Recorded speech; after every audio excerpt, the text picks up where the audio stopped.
junto con darle la bienvenida a la ministra y a nuestros otros invitados, explicarles que el objeto es poder abordar este proyecto de ley que se ha denominado Seguro Social de Protección de Ingresos para los Trabajadores Independientes, que indica. La sesión anterior tuvimos la oportunidad de escuchar una presentación de contenido general de parte del señor ministro de Hacienda. En esta ocasión queremos entrar a escuchar opiniones del proyecto y a partir de ahí determinar los pasos a seguir. En ese contexto hemos hecho algunas invitaciones a diferentes personas que han querido o podido aceptar nuestra invitación. En primer término está Rodrigo Valdés, nuestro querido amigo, exministro de Hacienda y profesor. Me gustaría de lleno ofrecerle la palabra a Rodrigo Valdés para que él nos pueda compartir su juicio sobre este proyecto. Don Rodrigo. Presidente, muchas gracias por la invitación y de nuevo saludo a todas las senadoras y senadores de la comisión. Quiero hacer una presentación súper breve, así que le quería pedir a la secretaria o no sé quién está manejando esto, si me puede dejar compartir pantalla. Muchas gracias. Y la presentación, la verdad, son cuatro láminas, pero creo que es importante hacerla por una imagen y un gráfico que les quiero mostrar. Entonces, básicamente, bueno, sabemos que este es un proyecto de ley que... Perdón, no la tenemos, ¿ah? Ahí sí, no la tienen, se la puedo mandar. Ahora sí, Rodrigo, ahora sí. Ya, ahora perfecto. Sí. Entonces, todos sabemos que se está haciendo acá un proyecto de ley de este seguro para independientes que tiene un montón de complejidades y también se está tratando de llegar con ayuda a gente que hoy día está en problemas, ¿no es cierto? Entonces, para partir me gustaría con esta imagen, porque la voy a usar en un segundo más, eso se llama red seca, y puse la imagen porque no sé si todos saben lo que es una red seca, pero es lo que se usa en los edificios para emergencias, es una red de cañerías que no tienen agua, que puede ser usada por los bomberos en casos de emergencia cuando se quema un edificio. Y eso está regulado en la ley, etcétera, etcétera. ¿Por qué uso esa imagen? Voy a volver al punto en un segundo más. ¿Cuáles son mis comentarios generales al proyecto? Yo creo que es una muy buena idea ir en ayuda a los trabajadores a honorarios que están en problemas. La verdad es que hay muchos casos bien dramáticos en esto, como muchas otras áreas, ¿no? Sabemos que la pandemia tiene estos efectos. Pero yo pienso que podría ser un despropósito establecer un seguro permanente para este objetivo. Al final del día, esta mezcla de dos objetivos en uno me produce muchas dudas. Para el objetivo 1 basta un bono. Y vuelvo a mi imagen inicial. Estamos básicamente con este proyecto construyendo una red seca para incendios, pero en medio del incendio. Y eso creo que puede desde demorar cosas, hacerlo inefectivo, tiene un montón de problemas. Y además, este es un seguro muy extraño, si uno lo considera seguro, como en el mundo de los seguros. Primero, porque sabemos que en todas partes del mundo es muy difícil medir qué está pasando con los honorarios, de distinguir esfuerzo, de que a uno lo despidan, del reporte de ingresos, cuánto es formal y cuánto es informal, es un desafío monumental. Es muy distinto al caso de un asalariado en que tiene un contrato que se extingue y punto, es 0,1. Acá es un continuo de situaciones que lo hace muy complejo. En segundo lugar, el proyecto, la verdad es que es bastante extraño en algunas partes. Lo hice también. Es extraño en que la probabilidad de los gatillos es muy difícil de conocer. Una parte simplemente es porque la autoridad lo decide. Entonces, yo no sé cómo un actuario podría ponerle probabilidades a este seguro como tal. Después tiene cosas muy raras como si uno tiene un problema, un bache, digamos ahora, de 4 meses, pero después tiene 4 meses buenos, tiene que devolver el ingreso después. Entonces también tiene una parte de diseño que es muy extraña. En el fondo, yo diría que cómo calcular la prima justa de este seguro creo que es casi imposible. De hecho, No sé cómo lo hará el gobierno. Mi impresión es que simplemente pusieron 0,4 porque el seguro de cesantía se cobra 0,4, pero la verdad es que creo que es muy compleja el diseño propio de este seguro. Y de hecho, si uno vuelve al tema original de la emergencia de hoy día, e incluso en casos más parecidos en el futuro, salta la pregunta de por qué no usar rentas generales para financiar simplemente traspasos a este grupo.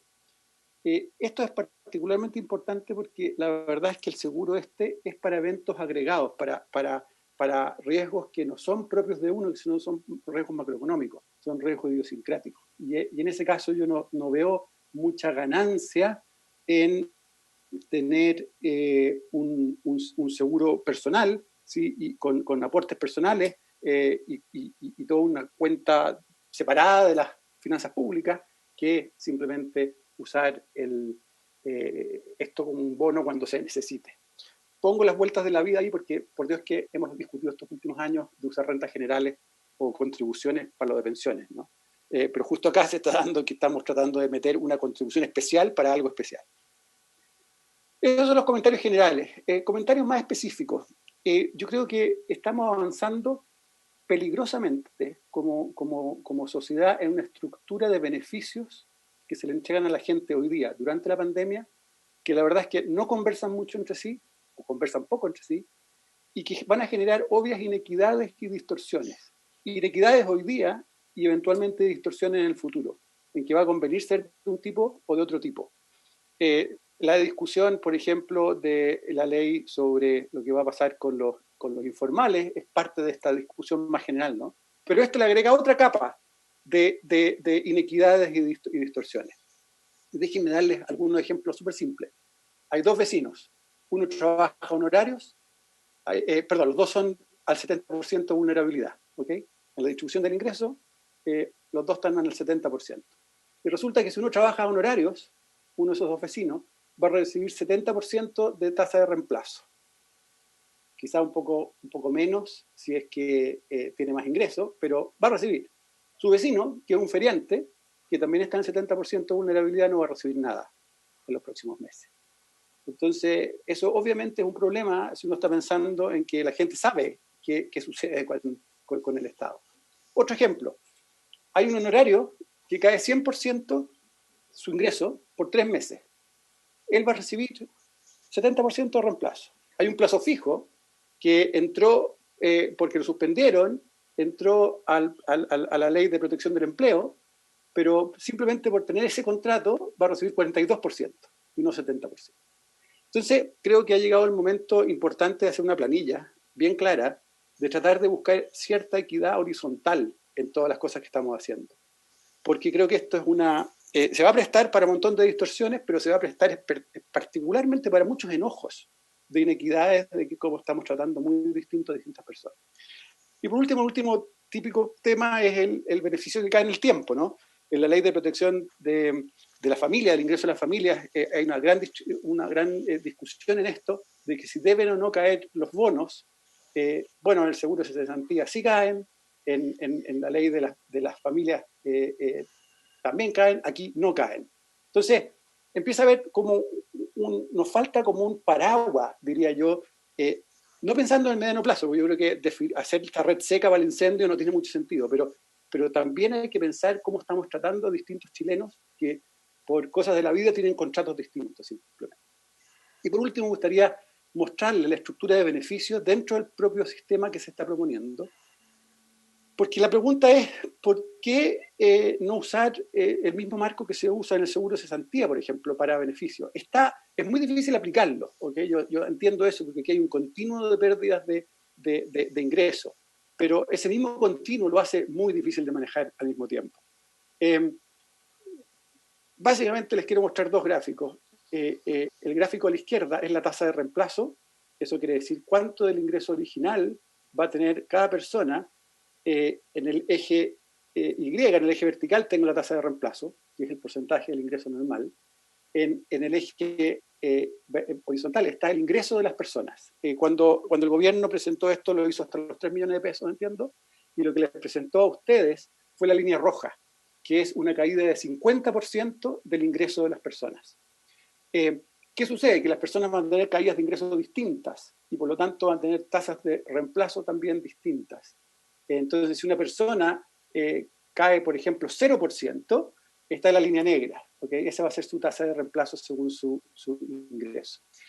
Esa es una manera de ver esto, ¿okay? En tasa de reemplazo. Y creo que eso tiene sentido, una discusión de largo plazo, de pensiones, etc. Una forma muy distinta de ver esto es cuánta plata le llega a cada bolsillo. Y eso está en el lado derecho. El lado derecho simplemente dice cuánto es el monto de ayuda absoluta que le estaríamos entregando a distintas personas bajo la estructura de beneficios que se pone en el proyecto. La línea negra es si alguien pierde completamente su ingreso y por lo tanto debería ser como el que se compara con los otros beneficios, ¿no? Pero también le estamos dando a otras personas acá que no pierden demasiado. El 50%, de nuevo, es la línea roja, lo que les presentaron desde el gobierno.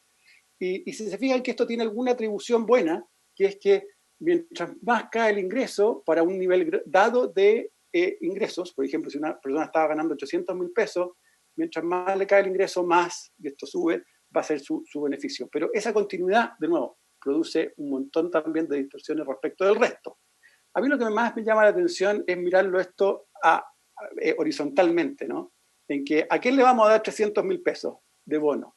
Bueno, a una persona que se le cayó el ingreso a cero, si es que ganaba 600.000 pesos, y a una persona que ganaba 1.400.000 y que se le cayó a la mitad el ingreso. Eso podría tener sentido para un seguro de largo plazo, que de nuevo es un corcho definirlo bien. Pero hoy día yo creo que esto es caldo de nuevo para distorsiones respecto de cuánto te tocó, cuánto me tocó. Creo que es más práctico asimilar esto a el tema de las personas que están informales. Yo creo que las personas que no tenían un seguro funcionando cuando pasa la catástrofe tienen que ser tratados distintos a los que los tenían. Esto es un paso muy complicado de inventar un seguro retroactivo y por lo tanto creo que es mejor simplificar esto y dar alguna ayuda directa a las personas. Entiendo las restricciones fiscales, entiendo que esto al final es un préstamo, pero creo que eso mismo lleva a un diseño que es excesivamente complejo y que no va a llegar a tiempo al final. Así que seamos precisos en esto, entre aprobar esto, echarlo a andar y que llegue, vamos a estar en octubre. Eso, presidente, muchas gracias. Muchísimas gracias, Rodrigo, por tu planteamiento. Senador Alaman. Sí, presidente, muchas gracias. Agradecerle a Rodrigo la presentación. Pero mire, yo soy muy malo para los números y peor. Entonces le quiero pedir a Rodrigo que me haga una lectura chanchificada de lo que dicen exactamente los dos gráficos que acaba de presentar, el de la izquierda y el de la derecha. Si fuera Rodrigo, un segundo para que me expliques bien, para entender bien cuáles son las cosas que marcan los dos gráficos. El gráfico a la izquierda es básicamente el gráfico que les presentó, no sé si el ministro o la ministra o alguien la vez pasada, ¿no? Que básicamente es la tasa de reemplazo de el ingreso normal de la persona. Entonces, si la persona gana... Pero espérate, la línea azul, ¿qué significa? Espera, te voy a mostrar... senador, espera un momento. Lo que pasa es que la línea roja es la que le mostraron. La línea roja es, le dijeron, si un honorario pierde 50% su ingreso normal respecto a su ingreso propio normal, ¿cuánto va a poder tener hoy día? Bueno, y lo que le dijeron es que si la persona estaba en ingreso hasta 325.000 pesos, si recuerdo bien el guarismo exacto, va a tener 85% de tasa de reemplazo. Y si la persona ganaba más en tiempos normales, pero también perdió 50%, empieza a bajar. Y esto de bajar y después tenía una colita más hacia abajo todavía. Pero baja gradualmente y básicamente para el mundo que nos está importando, que están todos por acá, ¿no? Este es el mundo de los honorarios. Esta es la tasa de reemplazo para un 50%.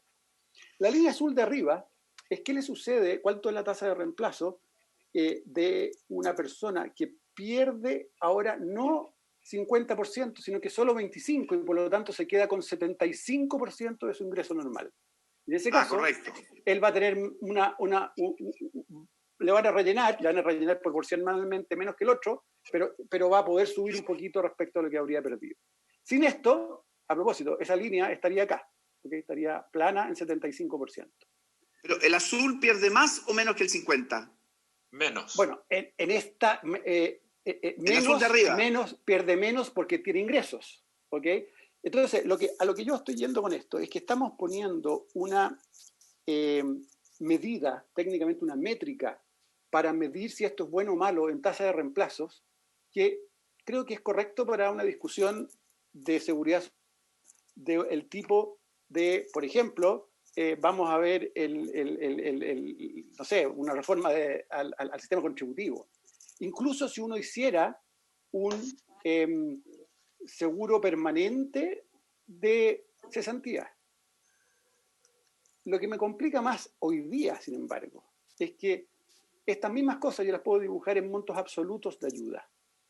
Y hay una tan variedad de montos de ayuda que parece muy ad hoc el monto de ayuda. E incluso un poco complicado de explicar. Entonces, el gráfico de acá es lo mismo que acá, pero en vez de graficar cuánto es la tasa de reemplazo, simplemente decir cuánta plata le llega a las personas. Y le llegan, bueno, por supuesto, montos distintos a cada persona, pero se dan cosas como la siguiente. Alguien que... Pero todos parten de cero, todos están partiendo de lo mismo. ¿Cómo les puede resultar tan distinto? No, por supuesto, si alguien gana cero, no tiene acceso a esto. Esto está dibujado desde los 100.000 pesos. Correcto. ¿Okay? Si una persona hoy ganaba 100.000 pesos el año pasado, promedio mensual en honorarios, y hoy día pierde el ingreso en distintas magnitudes respecto al año pasado, o sea, pierde todo, o básicamente lo llevan a bajar poquito y se queda con 75.000 pesos, va a tener estos 3 puntos de acá como ingreso, como bono.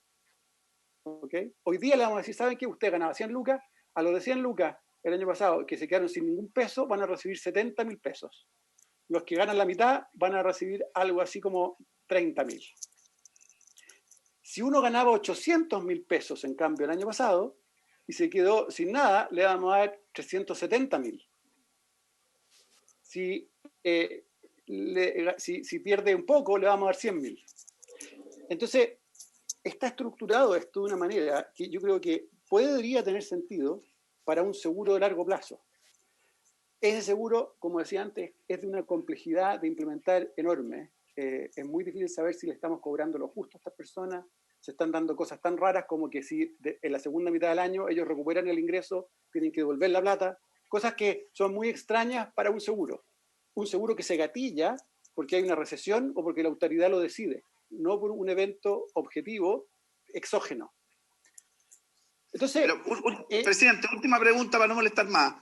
Pero, por favor, la idea de esta sesión es hacer todas las preguntas necesarias. Presidente, ¿puedo solo terminar? El punto que querría hacer entonces es que juntar ese seguro a largo plazo con un, entre comillas, regalo de salvataje, subsidio de salvataje hoy día, que va a tener esta estructura, me parece bien complicado para las discusiones de equidad horizontal. Sí. Presidente Rodrigo, una última cosa. Muéstrame, a prueba de alguien que le pega un poco los números, muéstrame cuál es como quien dice, dónde está la desproporción o dónde está la falta de equidad en el cuadro de la derecha. Voy. Si es proporcional, no habría problema. Bueno, es que ese es el punto. Es que hoy día le estamos haciendo un regalo a las personas sin que ellos hayan contribuido nada, igual que los independientes. Ya, pero no les estamos regalando lo mismo, le estamos regalando cosas distintas. O le estamos regalando lo mismo. No, pues le estamos regalando cosas distintas, porque le estamos haciendo una estructura completamente nueva a esto. Eso es lo que quiero entender. Eso es lo que quiero entender. A ver, aquí se juntan dos, de nuevo, si yo les dijera, olvídense, no podemos hacer un seguro porque esa cuestión va a llegar tarde, porque nadie lo puede administrar bien, porque es injusto, lo que sea, ¿cómo sería su primera intuición respecto a cómo ir en ayuda de los honorarios que hoy día están en problemas? ¿Sería un cheque fijo? Todas las curvas serían rectas hacia arriba. O planas. No, planas. Sería un monto planas horizontales. Así es. Porque, estamos yendo, ¿por qué le voy a dar más plata a uno que a otro? Quizás con porcentaje de pérdida del ingreso. Aquellos que pierden más ingresos les doy quizá un bono más grande. Pero es muy extraño juntar pérdidas de ingresos proporcionales en un momento como este. Por eso vuelvo a la red seca. La red seca es bien quirúrgica, llega a los lugares precisos, está para el incendio, pero eso no lo tenemos. Entonces vamos a empezar a dar como beneficios que dependen de estructura que no existe. Mi impresión es que eso viene más bien de una restricción fiscal que existe hoy día, que se podría entender, pero creo que la forma que está armado esto es tan enredado y va a ser percibido como tan injusta. En un momento en que yo creo que, voy a hacer un juicio político ahora que no tiene nada que ver con la técnica, en que la equidad respecto de cómo el Estado está actuando es súper importante para la economía, para que la gente se quede en la casa y para probabilidades de estallidos sociales posteriores. Y por lo tanto creo que esa justicia tiene que ser percibida muy claramente en los instrumentos que se entregan. Muchas gracias, ministro. Quiero hacerle una consulta, quizás no corresponda hacérsela a usted. Yo entiendo que esto no es un seguro de cesantía, entiendo que es un seguro catastrófico obligatorio con las características que usted describe. La gran pregunta es si esto es seguridad social o no, porque según un informe que tengo de la OIT, hay personas de la OIT que sostienen que esto no es seguridad social en su sentido estricto, porque no es una carga universal. Pero agregado a eso, la segunda duda es, porque cuando en el gobierno anterior comenzamos con esta discusión de los honorarios, de cómo incorporarlos a las leyes de seguridad social en general, y estamos aún en una transición que ha sido bien difícil, esto fue un debate muy largo, y todavía estamos en una parte de esa transición. Entonces, una de mis interrogantes es si agregamos otro monto, 0,4 u otro, independiente del parámetro, si existen riesgos de distorsiones respecto a lo que nos van a declarar en estas materias, porque no sé cuál va a ser mi incentivo si es que uso este mecanismo a futuro transparentar lo que me pagan en boletas. Entonces creo que tengo un incentivo para distorsionar a futuro el pago de las boletas. Ya sabemos que eso ocurre bastante. Hay harta boleta ideológicamente falsa dando vuelta. Quizás el Estado es el principal emisor o receptor de la boleta ideológicamente falsa en el país, pero aquí quizás se nos puede agravar. Me gustaría saber su percepción de qué impacto puede tener. Esa es una gran pregunta porque claramente una cosa son las distorsiones que uno provoca con acciones de política sobre el comportamiento real de las personas, y por real me refiero esfuerzo de trabajo, horas trabajadas, etc.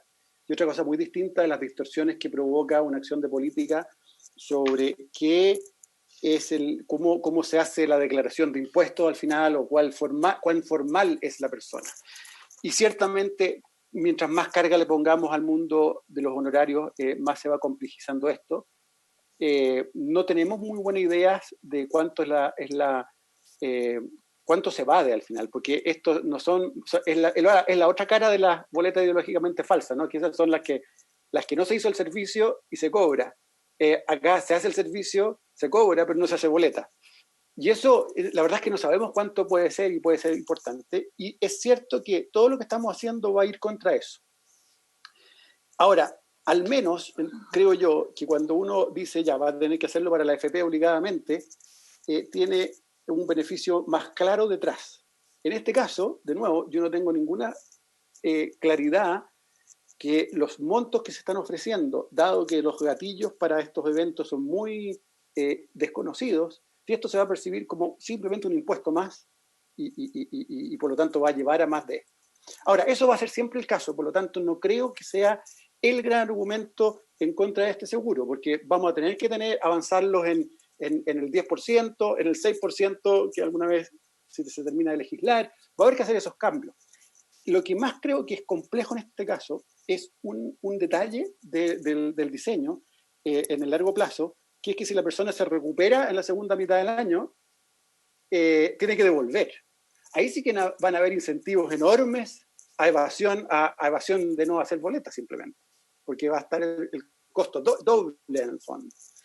Tengo más dudas todavía en eso. ¿Qué pasa si esta cuestión opera en el último trimestre versus el primer trimestre? Empieza a haber también estas cosas de año calendario que tienen los honorarios, es súper complejo para los diseños. Ya lo vivieron en todo el tema de los seguros de salud, los seguros y de seguridad social. Entonces, creo yo que no es mala idea pensar, y esto en un seguro de cesantía de vacas flacas para el mundo honorario. Pero ese diseño es de tal complejidad que yo creo que no es un lujo que nos podemos dar hoy día. Nos va a quedar mal diseñado, nos va a demorar. Entonces yo trataría de separar al final del día el beneficio de corto plazo, lo haría más parecido a otros versus el diseño que se está haciendo. Muchas gracias, ministro. Tenemos Presidente, a continuación. ¿Sí? Presidente, quiero hacerle una pregunta a Rodrigo. Que en el caso del diseño de largo plazo, yo entiendo súper bien lo que plantea. ¿Cuál es su opinión respecto de los gatillos? Si los gatillos, que en lo que hoy día está planteado es efectivamente por una decisión de autoridad o porque hay una recesión, que es un evento exógeno, pero además es raro, ¿no es cierto?, poco frecuente, si es que tiene sentido en un diseño de más largo plazo que los gatillos tengan que ver más bien con también particularidades que pueden darse a nivel más individual de la persona, que hace que bajen sus ingresos, que era un poco parte de la discusión que tuvimos cuando se presentó esto. Claro, o sea, el ideal sería poder tener un seguro de cesantía como el de los asalariados para los que tienen boletas, ¿no? El problema es que eso es prácticamente imposible, porque como decía, la confusión entre esfuerzo, la confusión entre declaración de impuestos y el evento de verdad de pérdida de ingresos objetivo, entre comillas, no se puede medir prácticamente acá. Entonces, creo que cualquier diseño a largo plazo va a tener un montón de restricciones súper grandes para que sea de verdad un seguro que uno lo deje tranquilo. Ya al solo calibrar cuáles son los efectos de esto, cuáles son las probabilidades de los gatillos, creo que es un dolor de cabeza enorme. Entonces, dado eso, yo creo que se puede estar diseñando una herramienta que puede ser no muy útil, que es complejísima, y por lo tanto creo que simplificar sería mucho más práctico a estas alturas. Yo entiendo de nuevo los problemas fiscales. Supongo que los 300 millones que se ponen acá, los 300 millones de dólares van a ser anotados debajo de la línea y por lo tanto algo ayudan al déficit. Pero creo que esas son cuestiones más secundarias respecto de armar esta estructura tan compleja al final. Y que yo dije antes, ¿no?, que vamos a llegar tarde. O sea, no nos va a servir para lo que... O sea, a ver, por esto distinto. Si esto nos sirve es que la calamidad es tan grande que vamos a tener otros problemas. Porque esto en 3-4 meses más. Muchísimas gracias. Me gustaría ofrecerle la palabra a nuestros otros invitados que nos acompañan, a Jorge Rivero, representante de los municipios. ¿Sí, ministro? Antes de la próxima intervención, ¿podría hacer un comentario de la presentación de Rodrigo Valdés? Sí, pero me gustaría proponer que podamos escuchar a los actores que fueron invitados y después que usted tenga una visión de conjunto sobre todas las opiniones, si le parece. Es que es para hacer una precisión bien puntual, presidente. No es para comentar la intervención. Ministro Briones. Gracias. Buenos días a todos y a todas. Bien. Rodrigo, gracias por la presentación. No, a ver, quiero detenerme en una cosa muy importante para aclarar un concepto, que es lo último que se refería a Rodrigo Valdés. Acá no hay que hablar de seguro de cesantía, porque como yo dije en mi presentación de lo general del proyecto el otro día, eso es un oxímoron. No existe seguro de cesantía cuando la decisión de tener o no ingresos en parte depende de la persona. Esa es toda la diferencia respecto al seguro de cesantía de los trabajadores con contrato.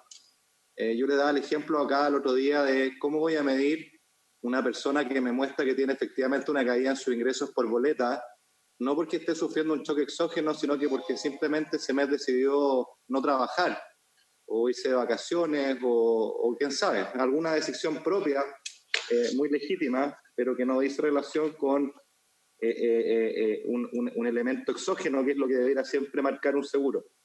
Entonces eso es lo primero. En segundo término, un comentario puntual a la presentación de Rodrigo, una precisión. Él decía que en el seguro de cesantía la contribución del trabajador era 0,4, igual que en este caso. No es así.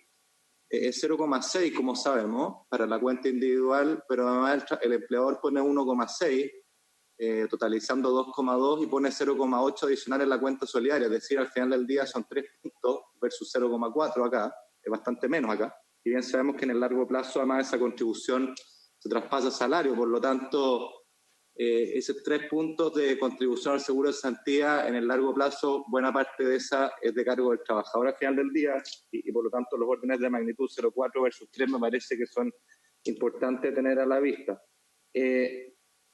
Después se ha hablado acá de la discrecionalidad de la autoridad. Yo creo que no es así. Precisamente el proyecto de ley precisa para qué eventos la autoridad puede invocar un acto de autoridad, pero gatillado por eventos que están definidos en la ley. O sea, esto efectivamente es cuando se produce una alteración significativa del mercado laboral de las personas con boleta honorario. Y esa alteración significativa, lo que está pensando acá, es donde existe una caída significativa de los ingresos, como la que estamos viendo hoy día o como la que podría ocurrir mañana en una recesión. Entonces ahí está el evento exógeno no dependiente de la persona que gatilla la aplicación del seguro. Cuarto punto, muy brevemente, se ha puesto un acento importante acá en la falta de equidad. Pero la verdad es que yo no entiendo ese punto, porque la restricción presupuestaria de una familia es siempre proporcional a su ingreso, por lo tanto la caída que ella tiene y el impacto en su presupuesto familiar es proporcional a ese ingreso. No veo cómo de otra manera uno podría abordar este tema de una manera justa que no sea la proporcionalidad respecto a la proporcionalidad de los ingresos. Me cuesta ver ese punto. Efectivamente, uno siempre podría así cuidarle un monto parejo a todos. Por lo tanto, se lleva la pregunta ¿qué monto? Y probablemente, dado el monto para una persona de bajo ingreso, esa proporción puede ser muy significativa y para una de mayores ingresos muy insignificante, y por lo tanto volveríamos a una discusión de equidad en esa dimensión. Por último, Rodrigo, también tú señalabas que la tasa de reemplazo acá tenía alguna cosa extraña respecto al seguro de cesantía. Yo quisiera recordar acá, en el ejemplo mismo que tú dabas, para una persona que está en el salario mínimo, nosotros en el proyecto de suspensión del contrato de trabajo explícitamente dejamos una tasa de reemplazo de 70% por los 3 primeros meses, fija. Equivalente a 225.000 pesos. Una persona que está en el salario mínimo, si se suspendía su contrato laboral, precisamente hicimos una indicación y un cambio donde quedó que la tasa de reemplazo es pareja, 70% los primeros 3 meses, enterando 225.000 pesos, que es lo mismo que está diseñado acá. De hecho, esto se basa en ese espíritu. Y lo último que quiero decir es respecto a los incentivos a no declarar la boleta. Por supuesto que es una pregunta muy relevante, pero afortunadamente en Chile tenemos un doble control en otro lado, un doble incentivo que desincentiva esa práctica, que es que el empleador que contrata el servicio, si no emite la factura, aquel que le prestó el servicio, él no la puede tirar a gasto. En consecuencia, el principal incentivo que hace que la evasión, en este caso, sea bajo es ese. Y como decía Rodrigo, esto aplica para cualquier seguro, para cualquier principio de seguridad social que haya detrás, y como bien decía Rodrigo Valdés, ese problema de existir aplica a todo mecanismo de seguridad social. Y un último comentario respecto a la reliquidación. Yo creo que ahí conceptualmente debiéramos estar bastante claros. Esto es parecido, yo dije este mismo ejemplo en la sesión. Si yo contrato un seguro para mi auto y por diseño a mí me pagan la plata del arreglo del auto antes de que vean si el auto efectivamente lo choqué, porque no se puede ver al tiro y porque tenemos una urgencia, pero al final del año me doy cuenta que en realidad esa persona nunca chocó el auto. Bueno, es evidente que corresponda que devuelva los dineros del seguro que sirvieron para cubrir un arreglo que nunca fue necesario. La última palabra respecto a la complejidad y celeridad de implementación de esto. Yo discrepo. Yo puedo entender que la demora que puede haber tiene que ver con la relación de largo plazo, porque efectivamente estaríamos creando una institucionalidad. Yo la veo menos compleja que lo que acá se ha planteado, pero evidentemente es un asunto que debe ser visto con detalle, con discusión. Me parece, no tengo ninguna objeción al respecto, pero la verdad es que una vez, si nosotros nos imaginamos este proyecto aprobado, la implementación es automática. ¿Por qué? Por la sencilla razón de que deben ser pocas las áreas donde tenemos mes a mes toda la información contribuyente por contribuyente de sus ingresos, y además con una transición que pasa por tesorería, donde devuelve hace las devoluciones que correspondan en cuestión de días. Entonces, la verdad es que aquí técnicamente no hay que crear un mecanismo de implementación nuevo, el que opera en la tesorería, el que nos permitió devolver las boletas de enero y febrero. Eso realmente es automático y es extremadamente rápido. Entonces, yo quisiera dejar fuera esa discusión de la complejidad de implementación, porque me parece que no es así. Gracias. Muchas gracias. Quiero ofrecerle la palabra a los representantes de organizaciones a quienes esto afectaría directamente a sus asociados, tanto Jorge Escudero por las organizaciones municipales, así como Pablo Rojas por los honorarios del Estado. Parto ofreciéndole la palabra al señor Escudero por las municipalidades. Buenos días, presidente. ¿Se escucha? Sí. Buenos días, presidente. Buenos días, ministra. Buenos días, ministros, senadores. Mire, primero que todo, dejar en claro de que aquí mi intervención viene en representación de 4 federaciones. Este es un análisis que hicimos 4 federaciones que representa a distintos tipos de trabajadores honorarios que sirven para el Estado y un grupo más o menos de 30 sindicatos a nivel nacional desde Arica a Punta Arenas que también participaron en este análisis, en donde, digamos, activamente fuimos punto por punto viendo cada temática y cada, digamos, artículo, porque si bien es cierto, como se mencionaba, es algo que nos toca directamente, contamos con el apoyo fundamental de CETRAE, que es una fundación que analiza este tipo de, digamos, de vinculación laboral entre los honorarios y el Estado, las relaciones que se pueden apuntar. Bueno, y como bien señala, el proyecto es un proyecto que apunta a generar un seguro catastrófico para trabajadores independientes. ¿Pero qué entendemos como trabajador independiente? Bien claro, nosotros lo hemos dicho que en muchas ocasiones que nosotros no nos encasillamos ni nos consideramos trabajadores independientes. Y por la misma razón es de que obviamente no consideramos que este sea un apoyo para nosotros directo. ¿Ya? Qué bueno que el ministro por un lado tocó el tema del beneficio que se asignó dentro de la segunda medida económica y que hizo relación con lo devuelto de las boletas de enero y febrero, porque si bien es cierto, ese fue un beneficio que llegaba directamente a los trabajadores honorarios, tuvimos muchos problemas con ese tipo de devolución, que pasa por un tema, digamos, de que también existieron letras chicas donde hubo retenciones por deuda con el fisco y tampoco llegó de manera, digamos, completa para todos los trabajadores.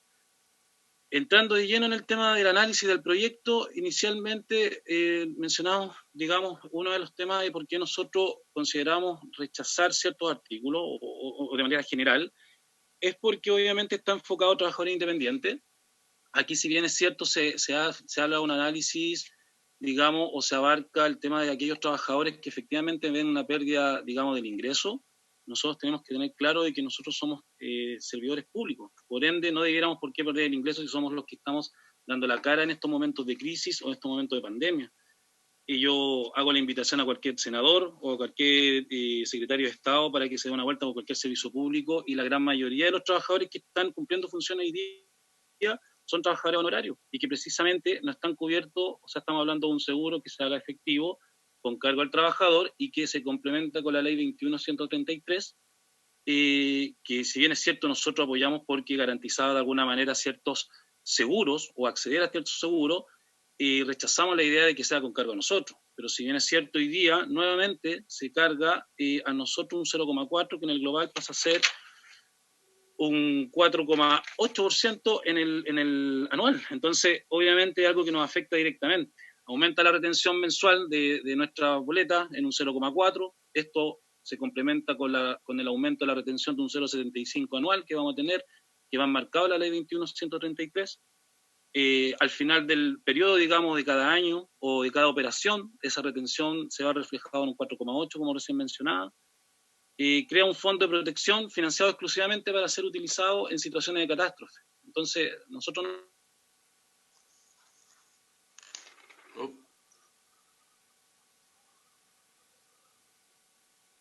Se nos fue.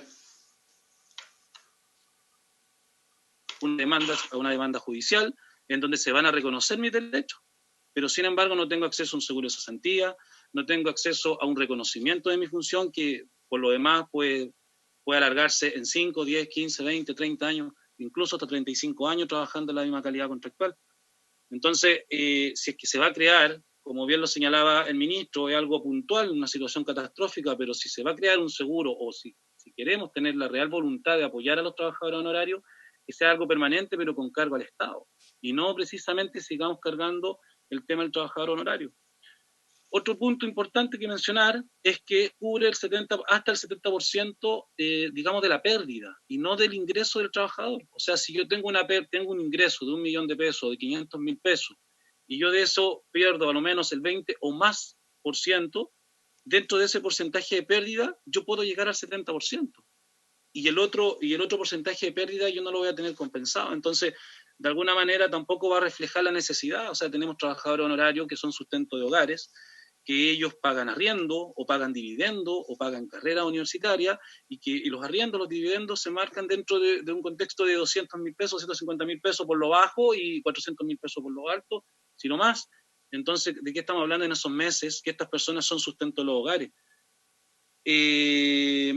También un tema importante que lo acababa de mencionar, se complementa con la ley 21.133, y esto obviamente nosotros asumimos esa responsabilidad de alguna manera de absorber este aumento con cargo a nosotros, pero agregar un porcentaje adicional con cargo al trabajador creo que es desproporcional, porque ya nuestros bolsillos ya no dan más. O sea, si nosotros en el momento del régimen, al final del largo, digamos, de cuando termine de concretarse lo transitorio de la ley 21.133, nosotros vamos a estar cotizando para el sistema casi un 24,8%.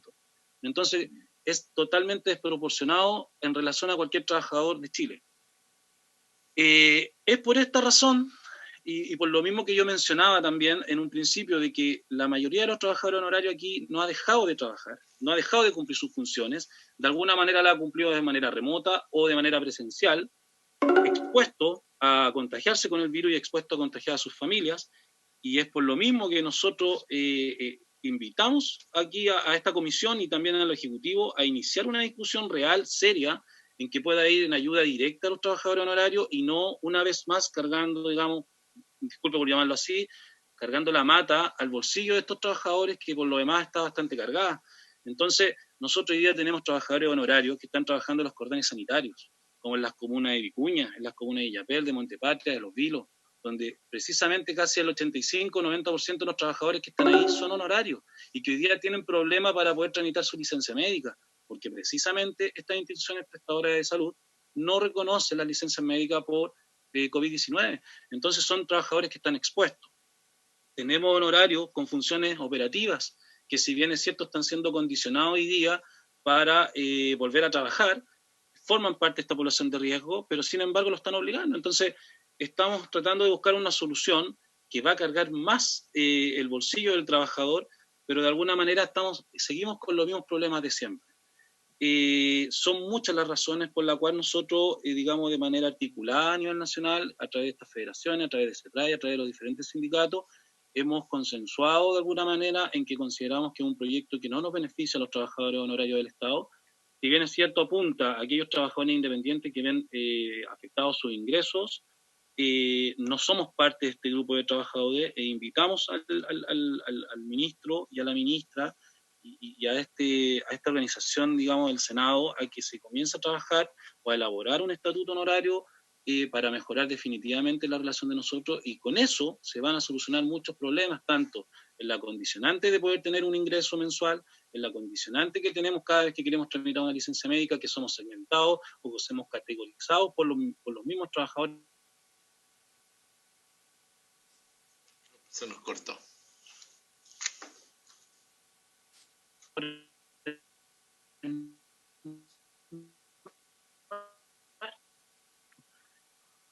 Que son poder avanzar. Y creo que tenemos que terminar de una vez por todas con todo lo que es los despidos arbitrarios.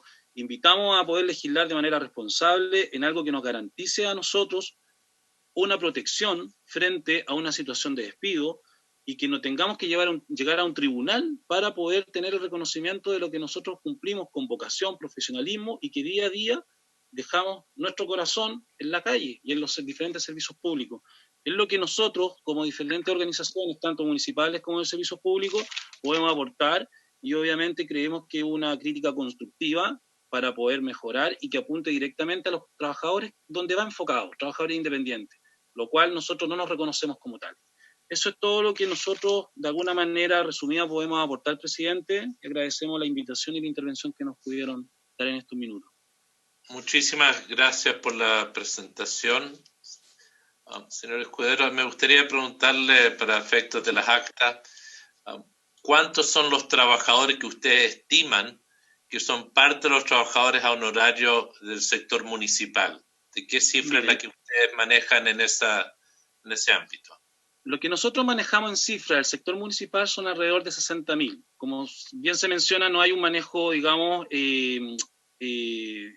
concreto. ¿Por qué? Porque efectivamente dentro de la autonomía que tienen los municipios, obviamente nosotros no podemos tener el manejo de quienes desvinculan y a quienes no. Pero siempre se habla de un universo más o menos de entre 50 y 60.000 trabajadores honorarios municipales a nivel nacional. ¿Esos incluyen en ese universo a las personas que están en programas especiales de los convenios municipios con servicios públicos descentralizados? Porque normalmente algunos municipios tienen unos 24 convenios, sea de salud, exacto, sea de Senama, sea de otros servicios, ¿o no los incluye a ellos? En este momento sí lo estaría incluyendo a los diferentes programas. Muchísimas gracias. Quiero ahora ofrecerle la palabra a don Pablo Rojas para después poder hacer las consultas respectivas. Don Pablo, gusto de saludarlo, le ofrezco la palabra. Su micrófono, por favor, lo tiene que activar, perdón. Ahí sí. Gracias, presidente. Bueno, yo represento a la Federación UNTE, que agrupa a aproximadamente 20 sindicatos del gobierno central, universidades del Estado y municipios. Partir diciendo que efectivamente a nosotros no nos sorprende este proyecto de ley. Nos parece que da cuenta de una de las formas que ha tenido el Estado de ir precarizando aún más a las y los trabajadores a honorarios del Estado, que son a los que representamos nosotros. En ese sentido hay que establecer una distinción inicial respecto de este proyecto, así como también la ley 21.133, si logra distinguir o no distinguir, a nuestro entender no, a aquellos honorarios y honorarias que efectivamente son independientes versus aquellos que tienen una relación de subordinación y dependencia en el sector privado, y respecto de los honorarios del Estado, que también tenemos una relación de subordinación y dependencia. Entonces son tres figuras bastante distintas. De entrada, nuestra posición es que esta ley no beneficia en lo más mínimo a las y los honorarios del Estado, y por lo tanto la rechazamos. Bueno, partiendo con algunos datos que no sé si está, bueno, ahí. Nosotros, de acuerdo a cifras oficiales del CINIM, hemos establecido, junto con investigaciones de otros centros de estudio como ENE, que existen aproximadamente 373.000 trabajadores, esto al año 2018, que prestan servicios a honorarios, principalmente con subordinación y dependencia. Estamos hablando de gobierno central, estamos hablando de universidades y estamos hablando de municipios donde se concentra casi un 60% de las y los trabajadores a honorarios, esto sin contar corporaciones municipales, etc. Y si bien existen, como saben, medidas de traspaso a contrata con recursos del gobierno central, eso no opera en el sector descentralizado, principalmente en el sector municipal, donde se concentra la mayor cantidad de honorarios. Y a esto hay que sumarle que 2 de cada 3 honorarios en el Estado son mujeres, y proyectos como este, así como el 21.133, que puso una tremenda traba en el caso sobre todo de las licencias maternales, viene a precarizar aún más la situación de las y los honorarios. En la siguiente lámina hago algunos comentarios respecto del proyecto de ley. Voy a dividirlo en comentarios generales respecto de la ley, comentarios más específicos y algunas propuestas. En primer lugar, como bien se ha establecido, esto no es un seguro de cesantía, sino una especie de seguro catastrófico y además es un préstamo del fisco, ¿ya? Que hay que devolver por 2 vías de acuerdo a lo que establece el mismo proyecto de ley. No protege el sueldo ni el empleo ante despidos arbitrarios, por lo tanto es un seguro sin derechos y no avanza en formalidad, por lo tanto tampoco protege, ¿ya? A nosotros nos llaman poderosamente la atención las declaraciones del ministro Briones, porque el ministro Briones constantemente está diciendo que los honorarios del Estado tienen estabilidad en el empleo. Yo no sé qué concepción de estabilidad en el empleo tienen, dado que están despidiendo del orden de cientos de personas, sobre todo en este último tiempo del programa 4-7 de Cernamec, que ustedes probablemente lo pueden conocer bastante bien. Y a propósito de lo que mencionaba también usted, presidente, la cantidad de honorarios y honorarias que trabajan en programas municipales supera con creces a la cantidad de honorarios que permite el estatuto administrativo, ¿cierto?, por otros recursos administrativos que permiten contratar a honorarios en los municipios. Y de ahí, a propósito de los recortes en las municipalidades, vamos a tener un aumento de despidos. Este proyecto no protege a esas personas. Un aumento del 0,4%, que como se decía también anteriormente, viene a sumarse al 17% que vamos a terminar cotizando con cargo a nuestras remuneraciones, que no tienen reajuste de sueldo en su gran mayoría, y que si se llegara a aprobar además la reforma de pensiones que suma con un 6% la cotización con cargo a las y los trabajadores, vamos a llegar a un 23%, y si sumamos este seguro, vamos a llegar a un 23,4% sin derechos laborales, sin reajuste de los sueldos, porque si bien algunas municipalidades reajustan, esa es una decisión discrecional de cada uno de los municipios y hay muchas que no lo hacen.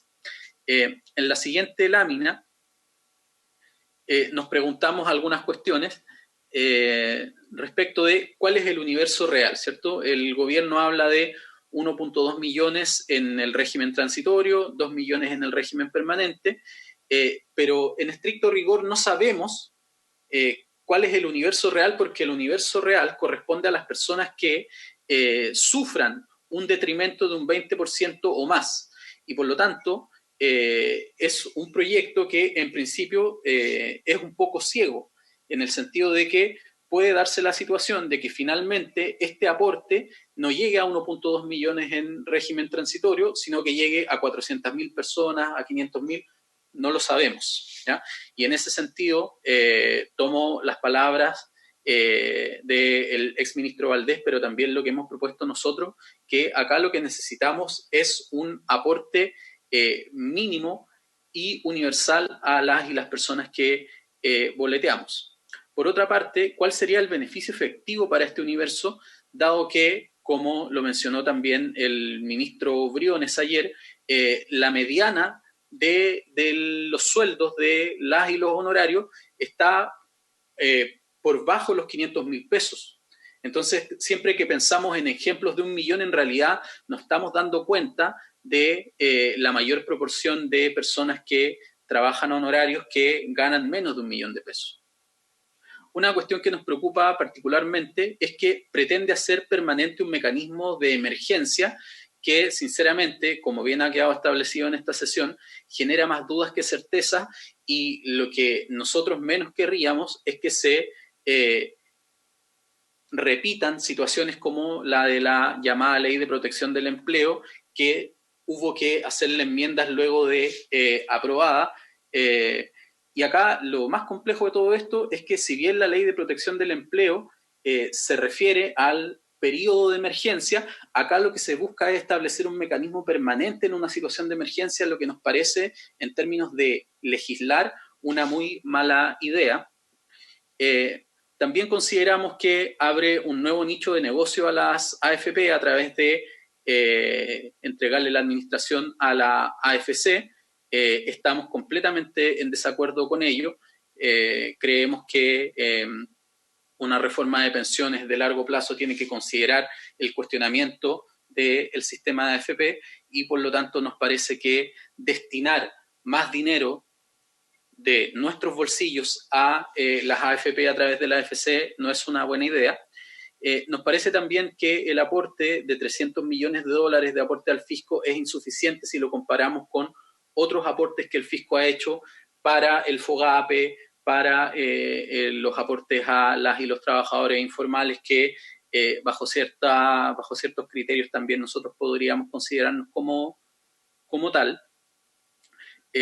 Siguiendo con la lámina, luego vamos a algunos comentarios más específicos. Se excluye en el proyecto de ley las boletas emitidas en forma manual. Entendemos que eso forma parte de la transición a la eliminación de las boletas de forma manual, pero nos preocupa sobre todo en el caso de algunas socias y socios de mayor edad que han seguido emitiéndolas. Entendemos que en el régimen transitorio no se eliminaría, pero en el régimen permanente se elimina. En segundo lugar, no asegura una cobertura para el total del ingreso percibido, eso ya está más que claro, sino que es un porcentaje respecto del ingreso, de la pérdida del ingreso, ¿cierto? Y como se presentó en la primera presentación del exministro, bueno, en el caso de despido, la persona no pierde el 20% de su ingreso, pierde el 100%. ¿Ya? Y si es una persona que, de acuerdo a los cálculos del gobierno, ganaba 1 millón, ahí esa persona no va a llegar a obtener ni siquiera la mitad del dinero que estaba ganando previo al despido, que es el caso de los trabajadores del Estado, ¿ya? Entonces, ahí no tenemos la libre voluntad del trabajador, sino que tenemos abiertamente un despido por parte de su jefe o jefa. Una pregunta que nos surge es por qué el guarismo que utiliza la ley es el de 20% y no otro. Lo desconocemos y nos gustaría que fuera clarificado. Bueno, esto, como dijimos, forma parte de una acción, digamos, decidida del gobierno, donde se viene a incorporar este seguro catastrófico a los otros seguros y se incorpora a los órdenes de prelación en el marco de la 21.133, ¿cierto? Y se pone por delante del pago de salud y del pago de AFP y se pone posterior al pago del resto de los seguros. La siguiente lámina hay otras consideraciones específicas. Bueno, acá hay una cuestión que es importante, que esto establece, ¿cierto? 9 meses en régimen transitorio, entendemos que permanente también. Bueno, ¿qué pasa si los ingresos de la persona caen por más de 3 meses de esos 9 meses? Bueno, la persona solamente se va a poder acoger a 3 meses de esos 9, ¿ya? En particular en esta emergencia, esa es la situación pensando de aquí a diciembre. Y por otra parte, el trabajador o trabajadora debe demostrar mensualmente la caída de ingresos. O sea, esto quiere decir que si a una persona, si bien puede recibir en principio durante 3 meses esto, si es que no demuestra la caída de ingresos en función a los requisitos del proyecto, puede no recibir durante 3 meses, sino que durante 1 mes o 2 meses. Entonces, hay otro cargo ahora respecto de comprobar una caída efectiva en el ingreso. Ahora, se habla de 2 tipos de reintegro también de los aportes fiscales al fondo, ¿cierto? Lo que viene a consolidar esta noción de que esto es un préstamo, ¿cierto? El Estado pone 300 millones de dólares, los que luego van a tener que ser devueltos con cargo al fondo, que son con cargo a las y los trabajadores, y por otra parte, y siguiendo con la siguiente lámina, el caso del reintegro en ingresos posteriores mayores, ¿cierto? Que es una cuestión que a nosotros nos genera bastante dudas, no estamos de acuerdo con eso, porque sucede que si es que la persona, como bien indica el proyecto de ley, luego de, o sea, a partir de los 12 meses desde que empieza a operar esto, obtiene más ingresos que los ingresos por los cuales empezó a percibir el beneficio, va a tener que devolverlo también con cargo a su devolución de impuestos, ¿ya? Otra pregunta que nos surge respecto de lo mismo es qué pasa si esa deuda, porque el proyecto habla de 2 cuotas anuales y sucesivas, ¿qué pasa si al cabo de esas 2 cuotas anuales sucesivas pagadas con la renta no se paga esa deuda? ¿Se mantiene la deuda? Lo pienso principalmente en cuanto a las personas que o van a optar por la cobertura total en el marco de la ley 21.133, o las personas que tienen crédito universitario y finalmente no reciben devolución de impuestos, o que tienen alguna otra deuda por pensión alimenticia u otras. Otra cuestión que nos llama la atención refiere a las sanciones al artículo 23, que son sanciones de carácter penal, y finalmente algunas propuestas que tenemos, evidentemente desde nuestra posición como federación, es que un mecanismo real de formalización del empleo, como han mencionado la ministra y el ministro, es una formalización sin cargo a las y los trabajadores. Lo que hemos visto respecto de las personas que boletean y específicamente de los honorarios del Estado es que se busca, entre comillas, formalizar, estableciendo mecanismos para ingreso a prestaciones de salud y de seguridad social con cargo exclusivamente a nuestros bolsillos sin ningún otro incentivo. Nos parece fundamental avanzar hacia la contratación efectiva y con derechos laborales del Estado hacia las y los trabajadores del Estado. Una demanda que nosotros levantamos y que ustedes también la conocieron bastante bien, tiene que ver con la devolución completa del impuesto a la renta, la que tuvo una aceptación transversal por parte de las y los parlamentarios, principalmente en la Cámara. Se presentaron 2 proyectos de resolución, sin embargo, el gobierno optó por no escuchar esa opción, por devolver enero y febrero, pero resulta ser que en el caso de muchas y muchos honorarios empiezan a emitir boletas recién a partir de marzo o abril, con motivo de que los convenios se tramitan durante los meses de enero y febrero, y por lo tanto firman contrato en febrero o en marzo, y por lo tanto empiezan a emitir boletas recién de marzo en adelante. Entonces, la devolución de enero y febrero no significó ningún beneficio para las y los honorarios del Estado. Sugerimos la devolución de los meses que restan para que se complete el estado de catástrofe, considerando además mantener la gradualidad del 5% de la ley 21.133, no el 17% de este año, porque eso ha afectado casi un 40% de las devoluciones y de los ingresos líquidos de las y los honorarios del Estado. Y en última instancia, aun cuando nosotros llamamos a rechazar esta ley, porque nos parece que es una ley que viene a precarizar el empleo de las y los honorarios, sobre todo del Estado, en última instancia, en caso de que se plantee la posibilidad de aprobarla, sugerimos que se legisle solamente el mecanismo transitorio, no el permanente. Nos parece que el permanente requiere un análisis que va mucho más allá de una discusión inmediata, y que el mecanismo transitorio sea voluntario y no obligatorio para las personas que decidan acogerse a él. Una última cosa por su intermedio, presidente, tiene que ver con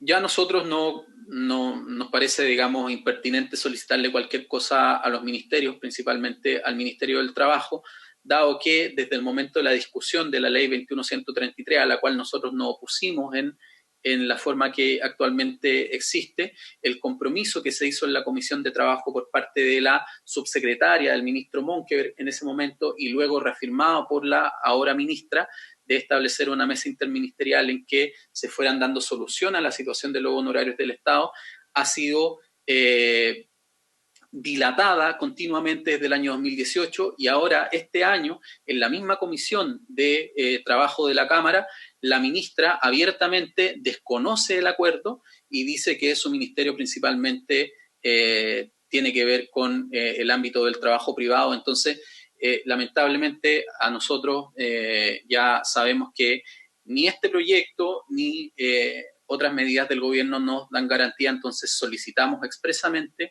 que esta comisión y el Senado en su conjunto pueda plantearse, a propósito de todo lo que se ha dicho, el rechazo de este proyecto de ley.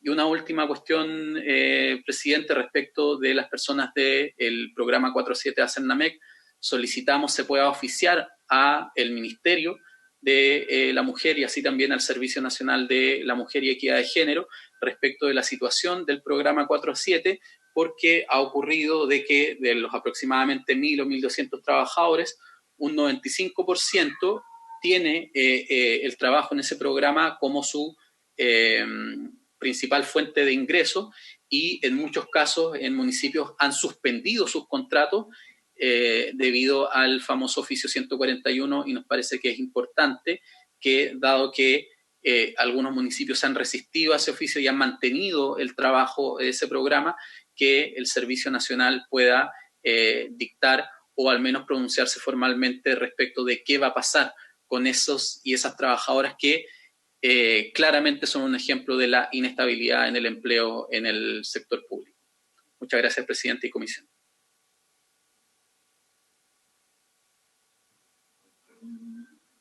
Muchas gracias, don Pablo.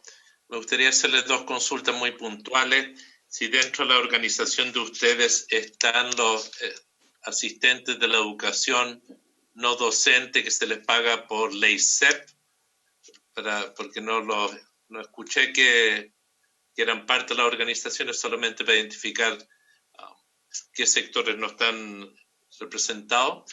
Y lo segundo, son tres preguntas. Segundo, usted pregunta sobre ley de 4-7. Yo creo que la comisión lo que podemos hacer es más bien pedir qué ha pasado con la gente que está en los diferentes programas de los diferentes ministerios, porque el 4-7, si bien ellos están más organizados, hay muchos otros profesores de educación física que trabajan con Senama, hay una serie de otros programas que también se han interrumpido producto de la crisis, y quizás podamos, estoy seguro que los miembros de la comisión vamos a estar dispuestos de pedirle a la dirección de presupuesto que nos puedan informar sobre qué ha pasado con los diferentes programas y convenios con los municipales, si se están ejecutando, si se han traspasado los recursos a los municipios o no. Y pasa lo mismo con las platas del FAEP en educación de otros tipos de trabajadores que se financian con este sector.